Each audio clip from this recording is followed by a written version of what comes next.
Assalamualaikum warahmatullahi wabarakatuh. Ketemu kembali Bapak Ibu dengan saya Adi Novian.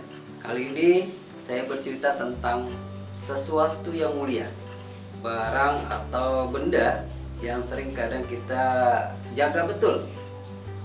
Apa itu namanya? Emas.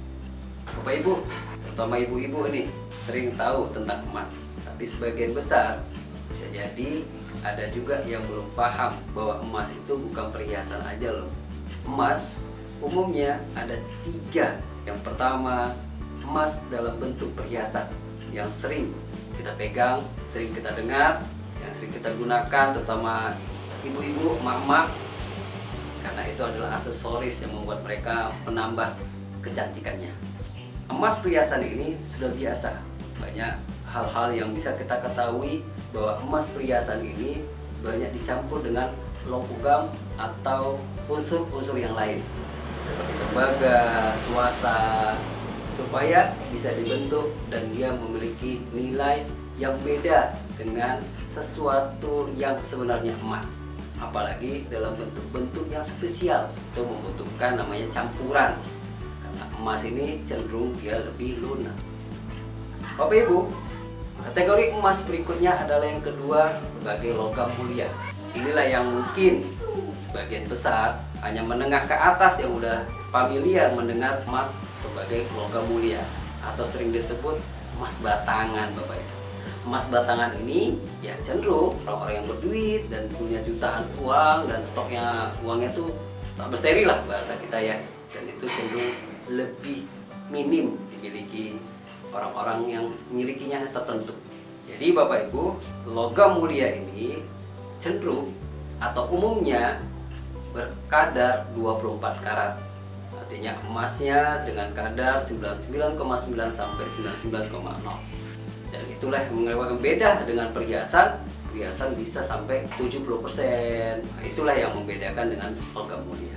Kategori yang ketiga Bapak Ibu tentang emas ini adalah menjadi alat tukar yang disebut dengan dinar.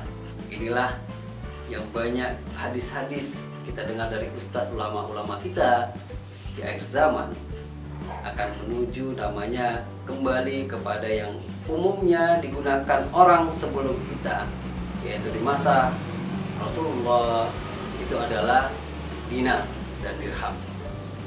Dan hadis Rasulullah di akhir zaman nanti pun yang akan berlaku atau yang berharga nanti adalah dinar dan dirham. Jadi Bapak Ibu, saya di sini berbagi menginformasikan ke kita semua bahwa kategori emas ini inilah yang akan kita bagi kepada Bapak Ibu. Ayo, saat ini tidak lagi masanya kita menyimpan uang kertas, tapi mari kita alihkan, kita harus simpan aset kita dalam bentuk emas. Silakan, mau dalam bentuk perhiasan, mau dalam bentuk logam mulia. Ya, insya Allah saya di sini alhamdulillah telah bergabung sebagai agent. Ada yang namanya merek logam mulia EOA Gold. Namanya kepanjangannya PT Emas Optimasi Abadi, yang insya Allah ini juga dalam rangka menyelamatkan aset kita, mengamankan aset kita Bapak Ibu, tapi juga bernilai wakaf di situ, karena harganya udah include pajak dan include kita berwakaf. Seperti ini Bapak Ibu, EOA Gold ukuran mini 0,1 gram. Insya Allah bagi kita yang menengah ke bawah ini sangat membantu, karena bisa dikumpulkan. Nanti kalau sudah terkumpul 10 keping digantikan 1 gram, bisa ditukar dan tanpa kena biaya.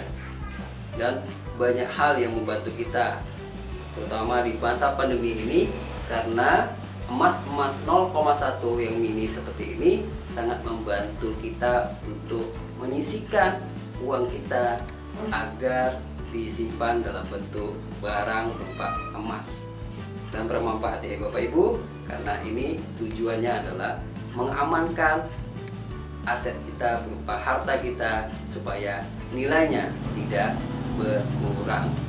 Insya Allah ini menjadi amal jariah bagi kita karena kita telah mempersiapkan akhir zaman. Harta-harta kita insya Allah lebih aman dan lebih menguntungkan.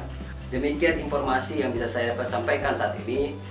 Next time kita akan sampaikan lebih detail, apalagi edukasi tentang emas. Semoga bermanfaat. Wabillahi taufiq wa hidayah. Assalamualaikum warahmatullahi wabarakatuh.